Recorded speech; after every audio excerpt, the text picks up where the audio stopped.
In this lecture, we'll do a few examples of using differentials to do error analysis. And what this error analysis is understanding and seeing how errors in measurement end up producing errors in calculation. So here we've got two measurements, the radius of a cone and the height of a cone. Okay, so now in these questions we need to use the same unit all the time. Here we could convert to meters if we wanted, but I'm quite happy to stay in centimeters. So the radius is measured to be 10 centimeters, but there is a possible error of 0.1. So this is 10 plus or minus 0.1. The height is measured to be 25, also with an error in measurement of 0.1. So the errors here are like 1 millimeter, so that's suggesting that this is a precision error that the tool cannot measure it more accurately than that. Okay, so use differentials to estimate the maximum error in the calculated volume of the cone. So the volume of a cone, you can get that formed in the big tables. The volume is 1/3 pi r squared h. And so we'll do our calculation, which I will call V0, 1/3 pi, radius is 10 squared, and then the height is 25. And this typically is the only number that you might use, but that's a bit of a mistake. So I'll do the 1/3 by pi by 100 by 25. So this now here, this is the exact value, but breaking kind of my habit, if these are measurements, they're not actually exact values, so there's no point being as precise and saying 25 over 100, 2500 over 3 times pi, so I will do rounding. Now initially I don't know how many significant figures to take. I'll just write out a load of them for now. 6 significant figures should be fine, and of course the units of this are centimeters squared by centimeters cubed. Okay, so usually well actually the calculation is equal to this, but there's an approximation. Okay, now the thing is, there's no point saying, oh, it's a multiple of pi or whatever, because these things are, when I say that the radius is 10 and the height is 25, they're actually only approximations because there's a measurement error. And the question is, how do the measurement errors here, how does that uncertainty in the values of R and H translate or propagate into uncertainty about the volume here? So we have this, it's a formula as it were, but we can use differentials, which is essentially kind of using tangents, here's tangent planes, to estimate the error. So the error in the calculation of the volume, the error in this, is approximately dV max. And we showed this in the last video. Okay, what you do is, for each measurement, there's two here, there is an associated error. And the errors are both of the form rate of change of what you're calculating with respect to the measurement times the error in that measurement. So this is the error in the calculation of the volume due to errors in the measurement of the radius. And we've got a similar errors in the calculation of the volume due to errors in the measurement of the height. Okay, now these things are going to be calculated. If we look at our picture on the previous page, the derivatives are calculated at the measurement. Okay, so off we go. Now everything here is positive, so there's no problem. These absolute values, if you get a negative thing, you make it positive. We'll see this in the next example. Okay, so we're going to differentiate volume with respect to R partially. Remember, this means that only the radius changes, the height, and any other variables that are here. Now here it's only the height. Everything else is kept constant. So with respect to R, 1/3 is a constant, pi is a constant, and h is a constant, and you just differentiate the function of r, which is r squared, and the derivative r squared is 2r, times the error in the radius, plus, now differentiate partially with respect to height. So only height is changing, everything else is kept constant. Now 1/3 is always a constant, pi is always a constant, so here, with respect to height, the radius squared is a constant, so we fix that, and then the derivative of height with respect to height is 1 times the error in height. So as we said, these derivatives are evaluated at the measurement. So you get 1/3 pi, the height is 25,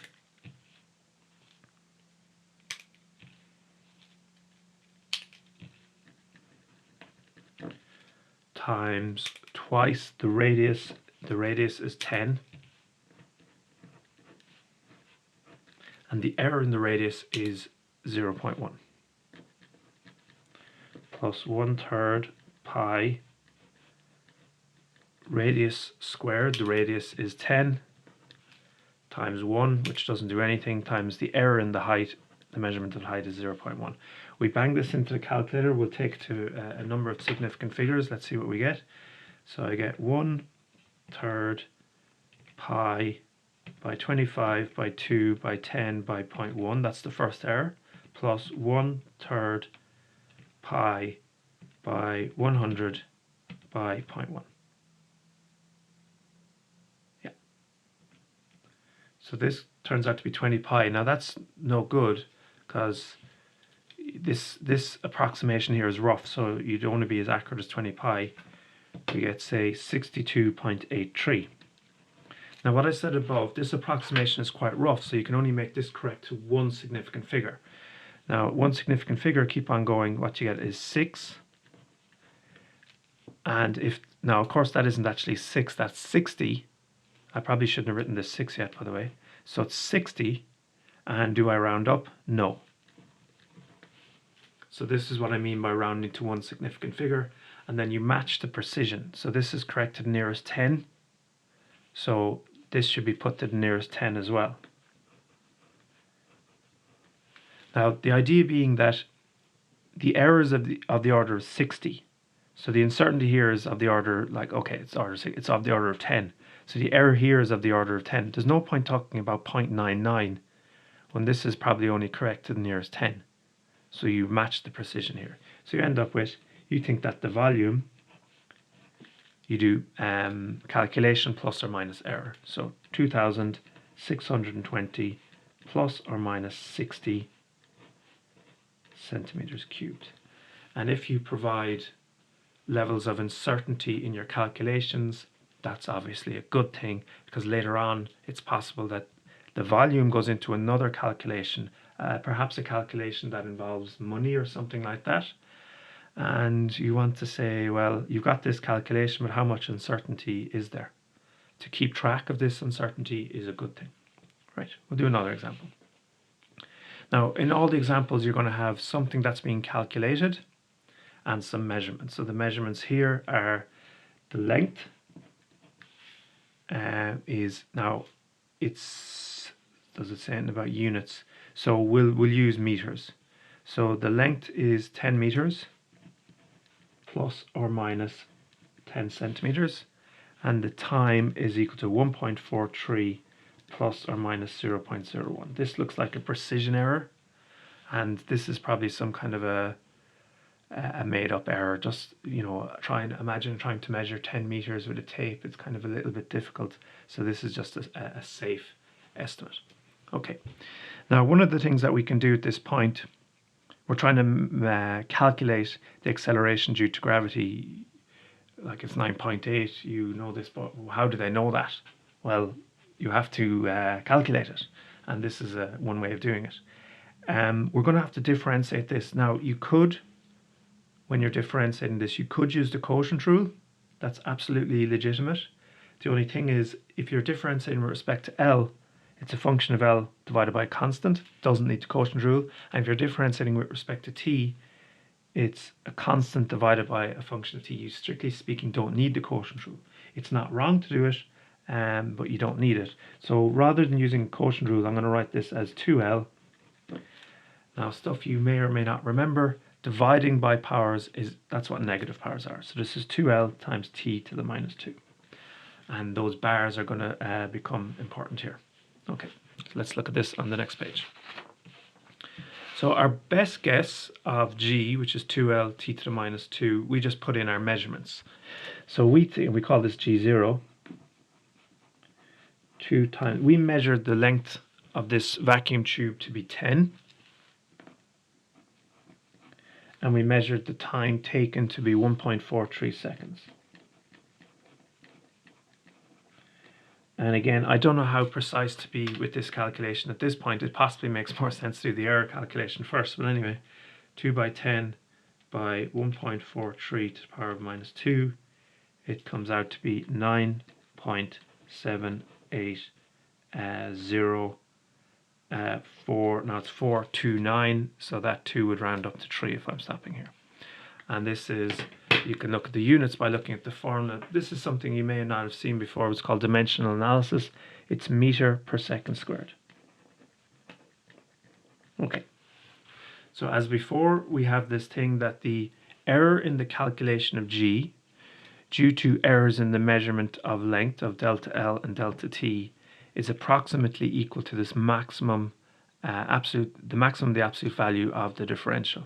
And you can show that this is equal to this. We would have spoken about this in the previous video. So you've got two measurements providing two errors, one for length and one for time. Okay. So let's go. So the error in this calculation is approximately, right, differentiate this with respect to L. Now with respect to L, only L is changing. Everything that isn't L is a constant. 2 is always a constant, certainly, and t to the minus 2 is also a constant. And then the derivative of L with respect to L is 1. Now, I don't actually need the absolute values on this one, but we'll just put them there for the time being. All that means is if what you get out here is negative, you make it positive, times delta L. Now, for this one, you do need the absolute values. Okay. So differentiating with respect to t, everything that isn't t is kept constant. 2 is a constant, L is a constant, and now differentiate t to the minus 2 with respect to t. Look into your tables if you want, but how do you differentiate a power? You multiply by the power and then reduce the power by 1. So multiply by the minus 2 and reduce minus 2 by 1, you get minus 3. And this is where you need the absolute value to make this negative positive. You might be worried about the t to the minus 2 or the t to the minus 3, but this just means dividing by t squared, that's positive. This means dividing by t cubed, because t is positive, that's positive as well. So they're not actually the issue. Okay, so we evaluate the derivatives at the measurements. So if 2 times, what's the measurement of t? It's over the previous page, 1.43. Times the error in the measurement of the length, that's on the previous page. Remember, you can pause me at any time, is equal to 0.1. Now what I'm going to do here is this minus, this is positive, it's just the negative. The absolute values make that positive. So plus 2 by 2 is 4. The measurement of the length is on the previous page is 10. And then finally we have t, which is 1.43 to the power of minus 3 times the error in t, which was 0.01. So we'll bang all this into the calculator carefully. 2 by 1.43 to the power of minus 2 times 0.1 plus 4 by 10 is 40 by 1.43 to the power of minus 3 times 0.01. This comes out to be approximately 0.234, and it's 59, so I round that to 6. And we said that this is a rough calculation, so you can only be really one significant figure. 0.2, should it be rounded up? No, this is approximately 0.2. And now what you should do is everything, this is The error in the calculation is of the order of 1/10. So essentially everything after 1/10, you can't be that precise. So you should match the precision. 1 decimal place, 1 decimal place. 9.7 and the 8 rounds it up, so you get 9.8, which is what you're familiar with. But there is an uncertainty about it of the order of 0.2. So you end up with that G, our calculation of the acceleration due to gravity, is equal to 9.8 plus or minus, there is some uncertainty, 0.2 meters per second squared. Okay, so hopefully you're kind of starting to see the hang of it. We'll do one more example, and then we will be done for chapter 3. For a rectangle, the second moment of area through the central axis rotating around the x-axis, measured in meters to the power 4, is related to the height and the base, both measured in meters. The relationship is given like this. So what have we got? B, the base is measured to be 2.2 with an error of 1 centimeter, and the height is measured to be 80 centimeters, which is you see you want to use all the same units, we'll use meters, plus or minus 0.01. Okay, present your answer in this form. Okay, now space is a little bit tight, so I'm probably going to forget about these. Okay, so first of all, you just present this is just your basic calculation without worrying about any error. You think the base is 2.2, you think the height is 0.8, bang those numbers in. So I get base is 2.2, height is 0.8,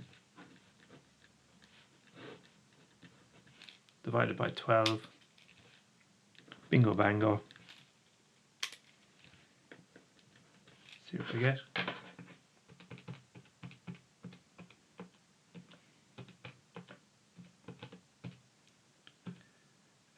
I get a couple of significant figures, 0.09386. I put in a 6, but there's no space, because if you're measuring these things very accurately, the error will be very, very small.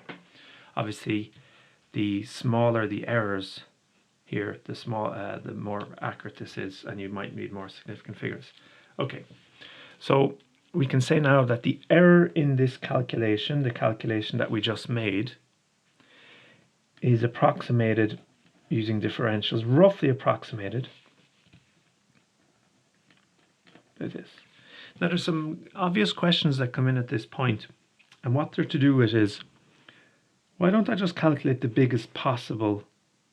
Why don't I just put in the big values, 2.21, 0.81, put in the small values, 2.19 and 0.79, and see the biggest value and the smallest value, and then just say that this is equal to is between the biggest and the smallest. Why don't we do that? The reason being is because we don't know the values of the measurements necessarily that to make the biggest possible error. So for example here, if you make the length big and the time big, that won't necessarily make the G big, because it's divided by T. To actually get the biggest, you have to pick big length, biggest possible length, smallest possible time, and then to get the smallest possible G, you'd have to do small l, big T. But in general, you could have a formula depending on many different things, and you don't know how to arrange all the errors to make it as big or as small as possible. It might even be, I can't quite think of an example to be honest, but it might even be possible that the largest possible error does not occur. It could be some funnier combination. I can't, well, maybe it's not possible. But anyway, it's difficult to choose all these errors to make the error as bad as possible. So this is just a guaranteed worst case scenario that'll give you good stuff. Okay, so that's why you don't do it like that. Even if strictly you could do it like this. In any assessment, I'll usually ask you to use differentials. This one didn't, it probably should. So it'll say use differentials. So you have to do this. Otherwise you get no mark. Well, you get a mark for this. Okay, so anyway. So there's two errors, one due to errors in the measurement of the base, one due to errors in the measurement of the height, and they're both of the form rate of change of the thing you're calculating times with respect to what you're measuring times the error in that measurement. Rate of change times change gives you the change in I, in other words, the error in I, the error in this calculation. So there's one for the base, and there's one for the height. We need to differentiate this BH cubed divided by 12. Now, depending on how comfortable you are with the differentiation, this is possibly easy. You could go at it with the quotient rule, but to be honest, it's complete overkill. What I would say, the way I would recommend that you look at this is divided by 12 means 1/12. This is 1/12 times b times h cubed. That's how to look at this thing. Okay. Right, off we go. Now here again, everything inside here is positive even when we differentiate it, so actually the absolute values aren't important here. And that will happen whenever the easy way that you will get no marks for can be done. That you just put in the big B, the big H. That means that these are positive and that you don't need the absolute values. But we'll put them in the first place. Okay, so we're differentiating this with respect to base. Everything that isn't base is kept constant. In particular 1/12, well, that's constant no matter what we're differentiating with respect to.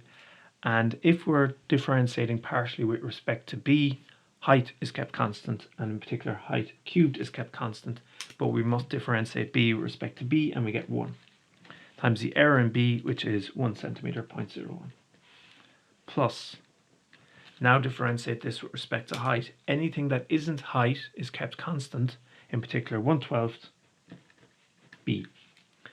And now we differentiate height cubed with respect to height, and you get multiply by the power, reduce the power by 1. The error in the height is 0.01. Usually I've been writing error in b, error in height here. Doesn't matter. Now you evaluate these two derivatives at the measurement. You get 1/12. Height cubed, height is 0.8.